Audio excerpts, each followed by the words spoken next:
Touchdown, Tundol White Sand Beach. Good morning guys. Andito ulit ako sa famous Tundol White Sand Beach, Little Boracay of Anda. Ano, puting-puti ang buhangin. Solo ng bata ang paliligo.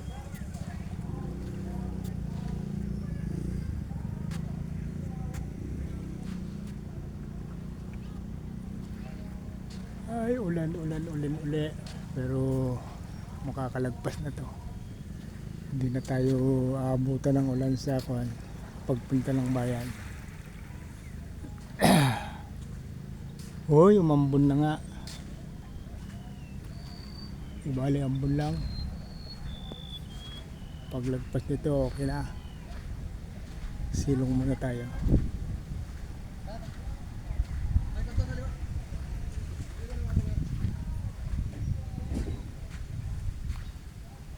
Hindi naman siguro mababasa agad yung aking bike.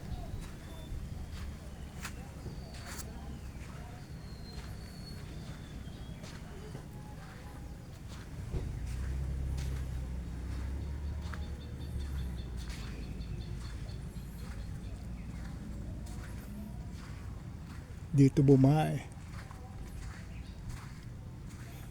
Makita yung tilansik ng buhangin doon sa gilid ng mga cottages.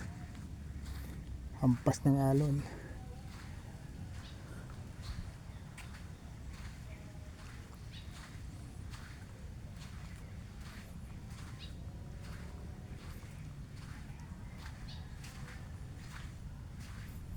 Hindi pa bukas ang mga establishmento.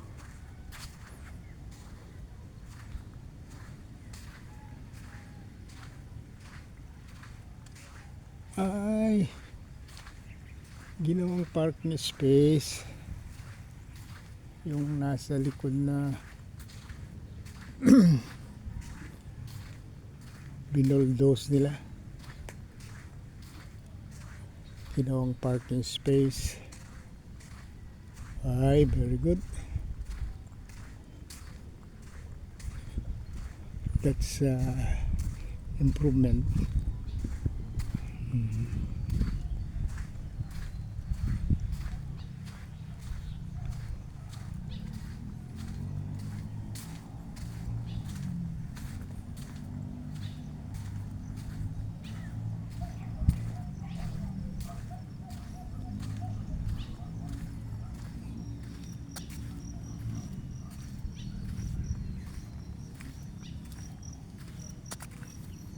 Ang daming tuno-tuno. Kaya lang malilit ang bunga, saka wala pang hinog. Ito ang tumutulong sa kidney. Pwede na to. Mahinog-hinog na. Parang walang nakakaalam dito na ito ay gamot. Gamot sa may problema na sa kidney.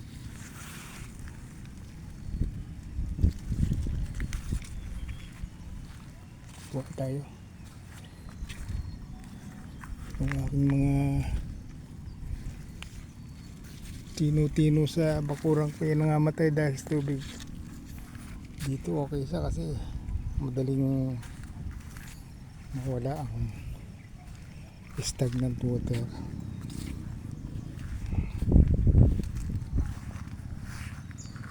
Ang ganda ng mga mangrove po, pero parang may umaatake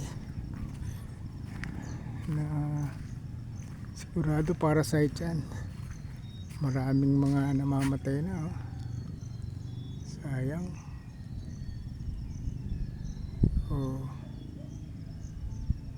Makita mo yung mga patay, tuyo ang dahon. Baka na-epekto lang ng bagyo o ano man yan.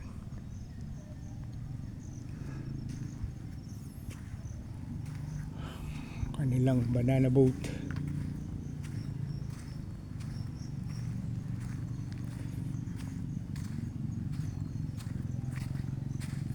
Ito pala, ang dami talaga.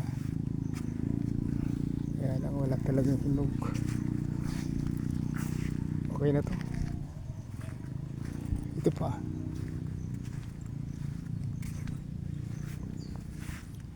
Some other day baka abutan ko kayo na marami ng hinog.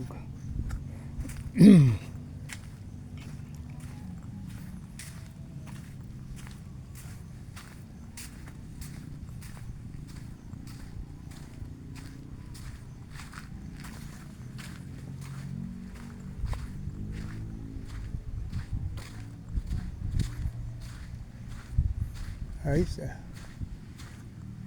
Oh. Ganda ng salamin ah. Picture tayo. Yan. Di kita.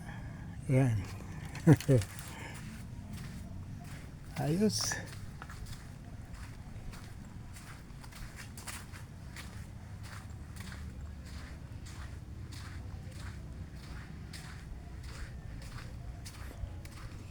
Yun oh, merong floating cottage doon. For rent.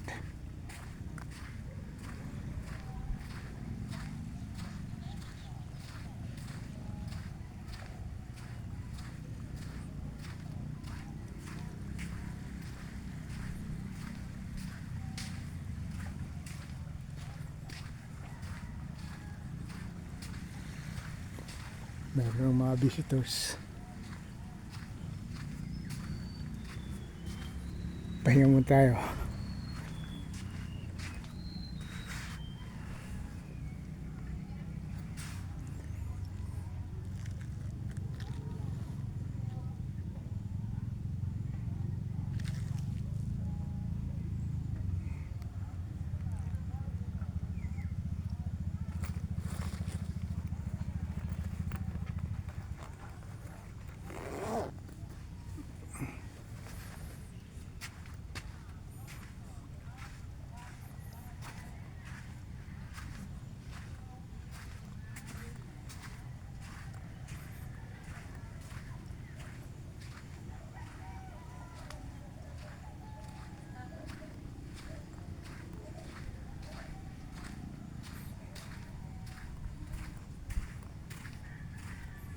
Sira na yung ihawan. Ubos ng katip. Alat kasi ang paligid. Kaya nadaling kinalawang. Oh, mangrove. Bungalon.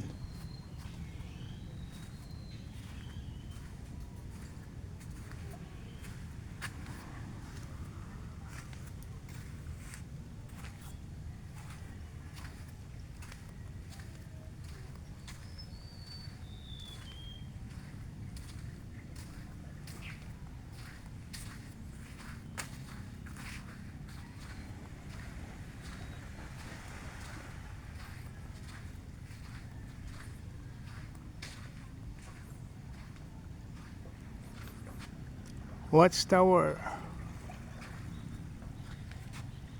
Kaya lang walang watching. Yun yung Tanduyong na nahati. Dati isa yan, ngayon dalawa na. Nahati sa gitna. Tapos yung Cory Island. Ayan o, naaninag din Cory Island. O, dalawa na yung naliligo. Sana makaligo lahat. Nakakatakot naman kasi baka mapasma tayo. Pwes na tayo nag-bike ng 12 kilometers more or less. Galing ng Turi-Turi.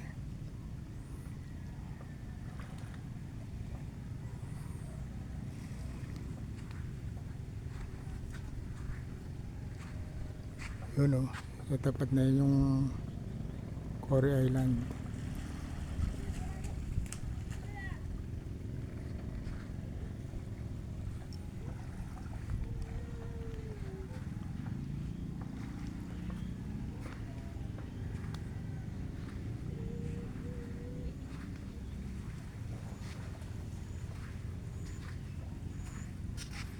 Dami ng tutubi.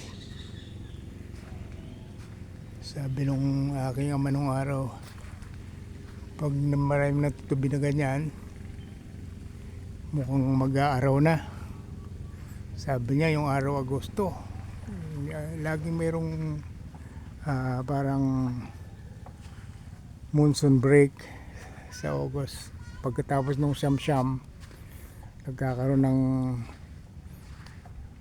monsoon break or parang tumigil ang habagat, humina, kaya nagkakaroon ng araw Agosto. Pag nag-araw Agosto at hindi magandang pagkaka-prepare ng bukid, natutuyuan kung walang irigasyon. Yun ang sabi ng aking ama. Kapal ng ulap dun, oh. Kung babagsak, papunta pa naman din ako ng bayan, pero manipis na rito eh, mukhang lalagpas lang. Okay guys, thank you for watching. See you on next video.